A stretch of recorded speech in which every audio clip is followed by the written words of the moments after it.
తెలియని మనుషులు నిన్ను దోషిగా నిలబెట్టిరా.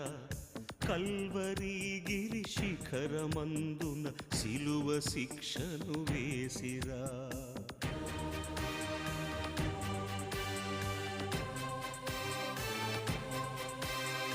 జనుల పాపము పారద్రోలగ ఇలకు వచ్చిన దైవసుతుడా,